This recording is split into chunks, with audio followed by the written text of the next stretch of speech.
So there's a term that exists that I've heard a lot over the past couple of years, and it's this game respects your time. I recently, and by recently I mean in the past, few months, have played through or gotten back. Getting back into is not really the best way of putting it because I'm not back into it, but I've played some World of Warcraft. And World of Warcraft is a game that historically has been one that does not respect your time.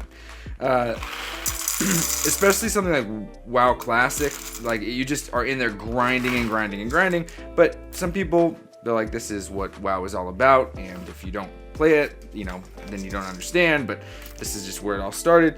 And so they've done adjustments to make it respect your time more. And now there's more games that are doing the same thing, that what some people would say is respecting your time. What I would say is making it just a little bit easier, but whatever. Whether it's grindy or not grindy, or they give you waypoints, whatever it may be, people are talking about how games respect your time. Today, I want to talk about how the video game companies, PlayStation, Nintendo, and Xbox, how are they respecting your time? Because I think one of them absolutely is. And so who is that? Well, starting with the people that don't respect your time. Or just respect you as a gamer, so to speak, and have created a gaming situation that isn't necessarily the most convenient. I'm going to start with PlayStation. I love playing on PlayStation. It is probably my favorite way to play, but I will be the first to admit that there is nothing inherently respectful about how PlayStation does their business. I wouldn't say that it's necessarily disrespectful, but when the winner is, I'm just going to say it, and we'll get into why later, Xbox, PlayStation doesn't do anything that makes you feel like, as a gamer, they're going out of their way. I mean, by no means do these companies owe us anything. We're just consumers. Yes, we're fans. We're, loyal in some ways. I don't think that it matters. Honestly, these companies owe us nothing. But when it comes down to it, PlayStation in the Power 3, I think, does it probably actually second worst. I think Nintendo's actually guilty of it the worst. But when it comes to the respect of the consumer, when you feel like, wow, this company's really going out of their way to make gaming more accessible, they're going out of their way to make gaming more affordable, they're going out of it, whatever it may be, they're trying to create more users. I think that PlayStation understands where they are in the market. PlayStation as a whole doesn't have any issues selling their consoles. They really don't have any issues selling their consoles. They're flying off the shelves. And Nintendo, the same. Nintendo is milking the Switch. 7 years of this thing, and we're still seeing commercials about the Nintendo Switch OLED. During holiday season, there was a actual ad put out by Nintendo showcasing the Nintendo Switch OLED's capabilities and how you should get your hands on Nintendo's newest product. Newest. They're not lying. It is newest, but it is the OLED. And so PlayStation, right, they're not necessarily bad. Some people would consider them to be anti-consumer. And I can see why, because they release games and they charge for DLC and all this stuff, or they just have a payment structure that's kind of brutal, or they create a piece of hardware like the PlayStation Portal that allows you to stream anything off of your PlayStation 5, no downloading anything locally, no Bluetooth support natively for any sort of Bluetooth device, only proprietary hardware that for the time being is just one, I think, or two, I think it's just one set of headphones wirelessly that is $200? I could be off on both of those markers, but I know that it's absurdly expensive for the headphones that you can use wirelessly with the PlayStation Portal, and the PlayStation Portal also doesn't support Bluetooth. Crazy. Now, it's just a device that PlayStation made. I think that it's more of a test device to see if there's even a market for this. Unfortunately, because of scarcity and people playing into hype and YouTubers and all this stuff, the thing is unable to be purchased, so it creates this false sense of demand. I don't know. I haven't gotten my hands on a Portal. I wanted to, but then I saw some reviews and I'm like, this thing doesn't seem like it's really worth it. And as far as playing games on the go for PlayStation, I would love to, but I would love to do it on a device that's created to actually play games well, and that you can download games onto the PlayStation. So, as I said, PlayStation isn't going out of their way, at least it doesn't feel like they're going out of their way, to make you feel like, oh man, these guys really are doing what they can to make gaming better for all gamers. Now, I don't want it to be misunderstood. I tried to start this off by saying I primarily play all of my video games on PlayStation. At least I was. As we go into this next year, I've actually been spending a lot more time trying to invest in PC gaming, and when it comes to purchasing games, whether it's on PlayStation or on Steam, I'm really weighing my odds. Is Steam going to be the place where I'm going to buy some of my big AAA titles because I'm going to eventually play it on PC? Is PlayStation? I don't know. As far as PlayStation's concerned, it is always going to be the first-party machine that I go and purchase first-party games for it. I will say that when it comes to PlayStation, there are a few things that I find to be extremely important to me as a gamer, and that is, I do like the nostalgia that exists with PlayStation as far as playing games like Kingdom Hearts or playing games like Final Fantasy. I know it seems crazy and so silly and wacky for me to say this, but when I'm playing something like Final Fantasy and I see press A to continue, it's weird to me. It should be press X to continue, right? And I know you can switch it to X, no, but like X and then square and circle, like, it's just something I grew up doing, and so it's really bizarre to see the other thing. And I understand. That is wild and so ridiculous. And changing, too, because as I stand here talking about this, I realized that I purchased, and this was something that kind of bummed me out, I had in my cart, so this is something that happened last year, I had in my cart the Pixel Remaster that I was kind of saving to purchase at a later time. I then saw something on sale, and I went and purchased it. Pixel Remaster was in my cart, so I ended up buying the Pixel Remaster for PlayStation. 6 Final Fantasy games. I wasn't really wanting to. I didn't know where I was wanting to play it, and $75 is a lot to spend more than once if I want to purchase it elsewhere.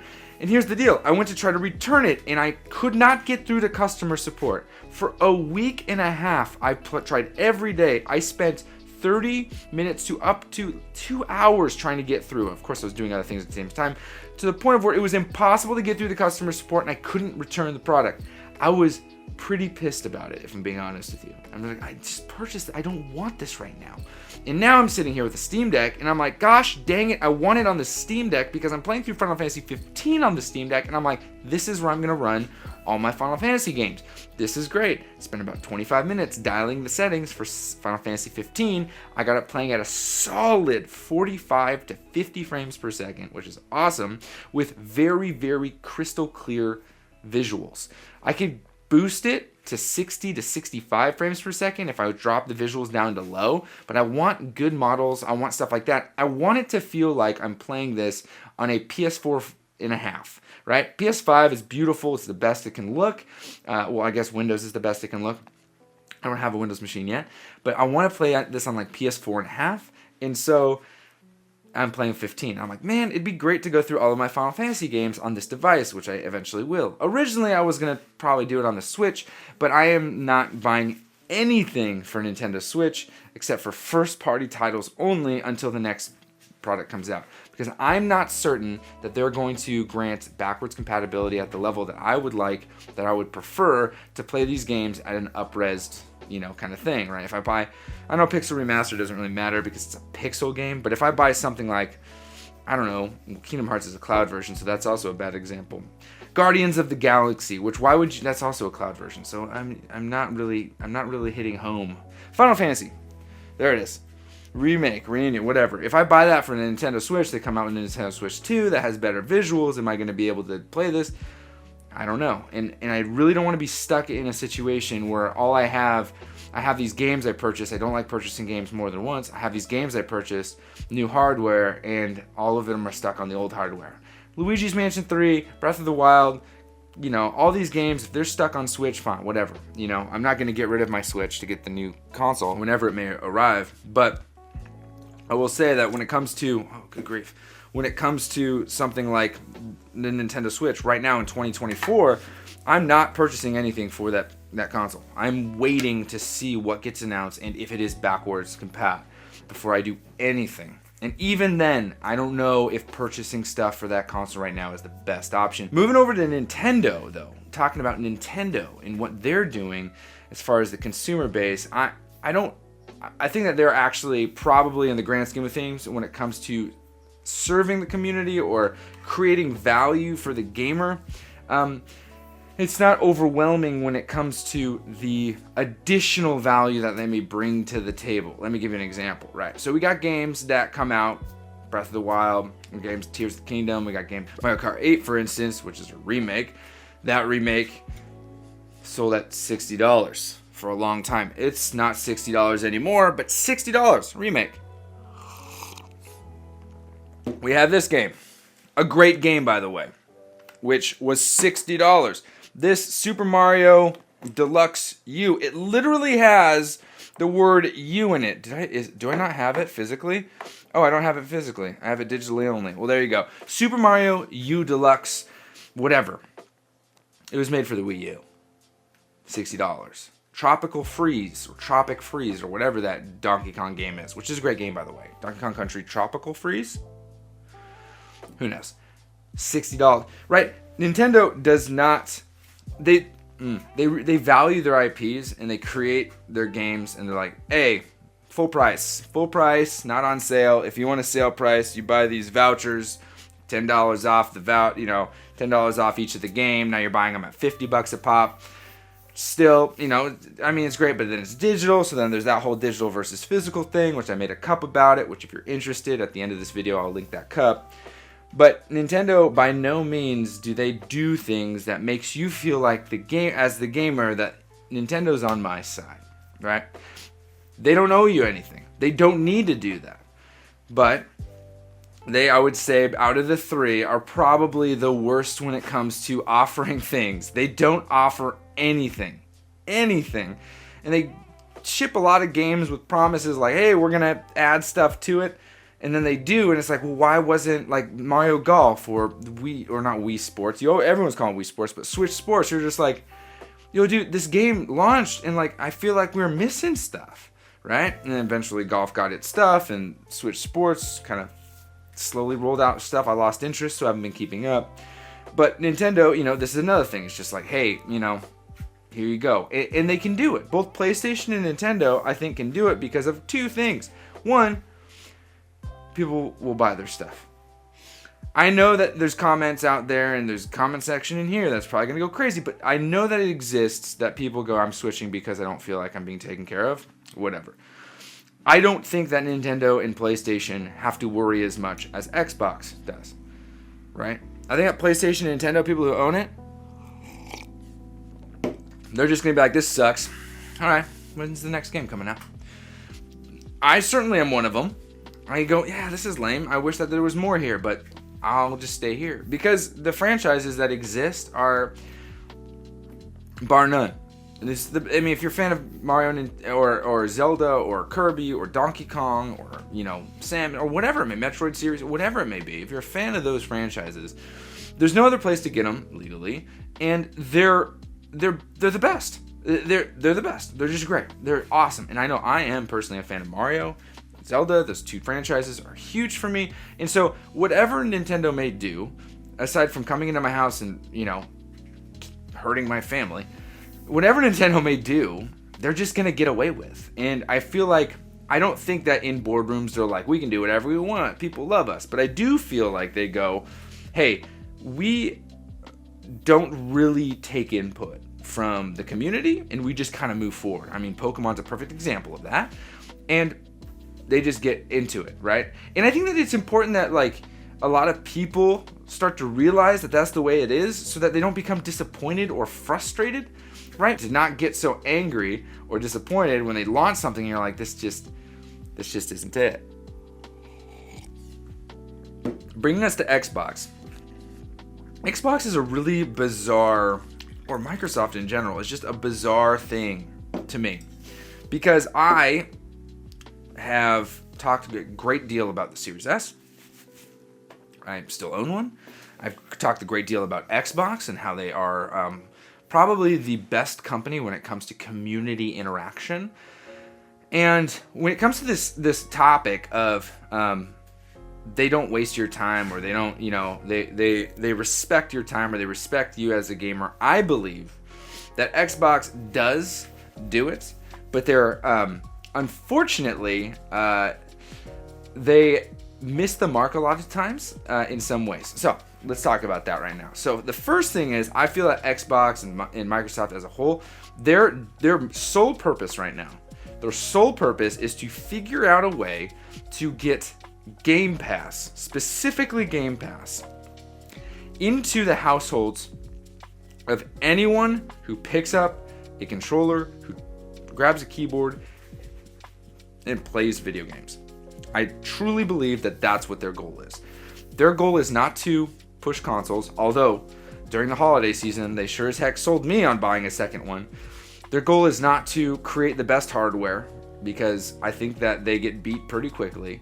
Their goal is not to offer the best console experience, which, again, I feel like they get beat pretty quickly.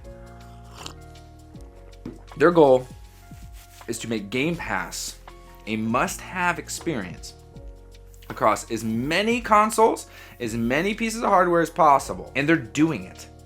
They're doing it. They have deals with Samsung. If you have a Samsung TV, Game Pass can be on the TV and you just need a controller. You have Game Pass Ultimate, which allows you access to Game Pass on PC. You have Game Pass access on your consoles. You have xCloud, which allows you to play Game Pass, not all, but a lot of Game Pass games on the cloud service. You can take an older console and use xCloud to stream next-gen games through xCloud onto an old console. They're just going, hey, you like to play video games? Here's a controller. Have at it. And that's it. That's all she wrote. You just get after these video games. I think you actually do need a controller to play xCloud games. I don't think you can do mouse and key on xCloud. But whatever it may be, Xbox is going, yo, here you go. Let's get after it. Play any way you want. If you want to play on this, if you want to play on that, it doesn't matter to us. Play. Just play. And I think that idea is incredible. I think it's the best. In fact, it's the very reason why I spent 2 years of my channel covering Xbox. I felt like this specific idea was beautiful. This is incredible. This is exactly the way it's meant to be. Just play video games. Who cares where, how, or why? Just play video games. But something happened. I realized very quickly that there's only so far you can go with Game Pass. And there are only so many companies or developers, or not developers, or studios is the proper term, that are going to hop on and be like, yes, put my game on Game Pass. Especially when you start getting to some of the big boys. And that's why we're seeing this really interesting change and shift in the way that Microsoft, Sony, not Nintendo as much, are interacting with studios.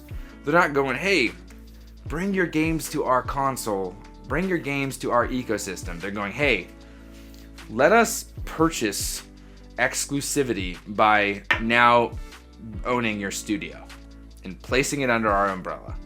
And it becomes this really weird, interesting thing where you're like, I own Xbox because I like Bethesda. I own PlayStation because I don't know what studios they own. See? And that's a big thing too, right? Like, you just know what Xbox owns because they spend all their marketing time telling you they own these companies. PlayStation, they don't spend a ton. Santa Monica Studios, I guess, is one of them, right? Because it does God of War. Santa Monica Studios, there, I know one. Right? They don't really do that as much. Hey, look at who we own. I don't think it matters, but I think that we're at a spot now where we're kind of like seeing like, okay, so Nintendo and PlayStation don't really look at the player base and go like, hey, how can we serve you? Xbox does. Xbox goes, hey, let's serve you. Nintendo and PlayStation goes, we are just going to kind of put our head down, march to the beat of our own drum, and just give you stuff. PlayStation gives you these first-party exclusives that I believe are the best. Nintendo gives you their first-party exclusives that I believe have the most long-lasting, you have the longest-lasting relationships with their franchises. And then Xbox goes, well, we don't really have that, so how about we give you access to games for an affordable price? Like, how about 18 or 18 now? $18 a month? and you can play as many of these first parties. And guess what? We have the most studios. So if you like Bethesda, you're gonna get it in your thing. If you like, I just know Bethesda. I know there's like a ton. If you like not Blizzard, Activision, hopefully one day you'll get it in your thing. Like, we own these studios. Don't you want to be a part of this? We have this service, Game Pass. We will give you the games in the service. You don't have to pay for them, right? Try new games, Lies of P. Try crazy games. Sea of Stars? Try these different ones. Gunk. All these different games. Hey, you like your old titles? Remember Halo? Play it however, whenever, and as much as you want. Like, get after Gears of War, start to finish. Have fun with it. And they're going through, and they're seemingly, right, you're paying for it, but for lack of better verbiage, they're giving you these things in the service. And I think that the intention there seems awesome. Actually, let me rephrase that. The intention there is awesome. Hey, play these awesome games. This is rad. And I think Xbox does the absolute best at providing you with that intrinsic value. Going, hey, we are here to give you gaming now. Now, this is a hot take, and I know that some people are going to get all freaked out about it. Whatever. This is my hot take. I think that PlayStation Now is a better service than Game Pass. It doesn't have first-party exclusives. People are all, I've gotten yelled at for that before. But PlayStation Now, or PlayStation Plus is what it's called now. PlayStation Plus has the games I played growing up. So I think it's a better service for me. There are certainly more games on there. Lots of JRPGs. I don't like how they handle PlayStation 3 games. Stream only, so that's not the best experience. It's okay, but it's not the best. I played some Sly Cooper and the Thievius Raccoonus, and it was fine. But when it comes to how PlayStation handles their stuff, I just don't see the same level of, let's just give you this, right?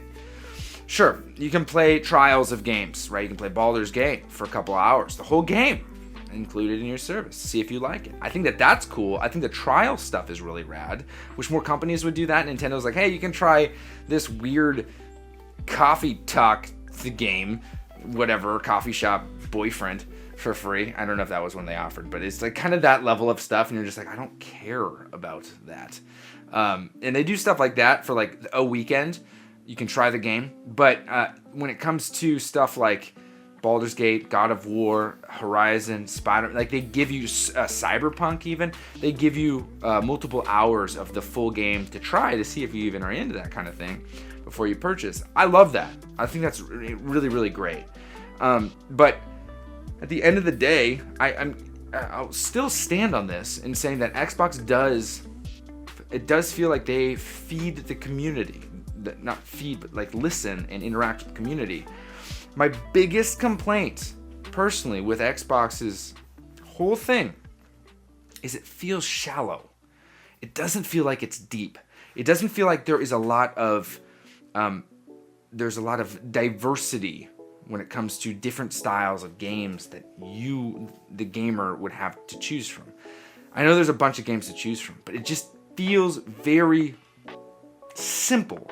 And if it's your kind of thing and you're like, yeah, man, like I love what they have there, that's great. I think it's awesome. If you're a Forza fan, if you're a Halo fan, if you're a Gears of War fan, if you're a Bethesda fan, if you're a Activision, Blizzard, well, that still seems to be everywhere. But if you're those fans of those specific franchises, then yeah, sure, the Xbox is going to just rock your world. But I'm sitting here, right, and I unnecessarily got a Series X because I'm trying to make sure that I have some of the best offerings so that I can do some good comparisons and understand this a little bit better.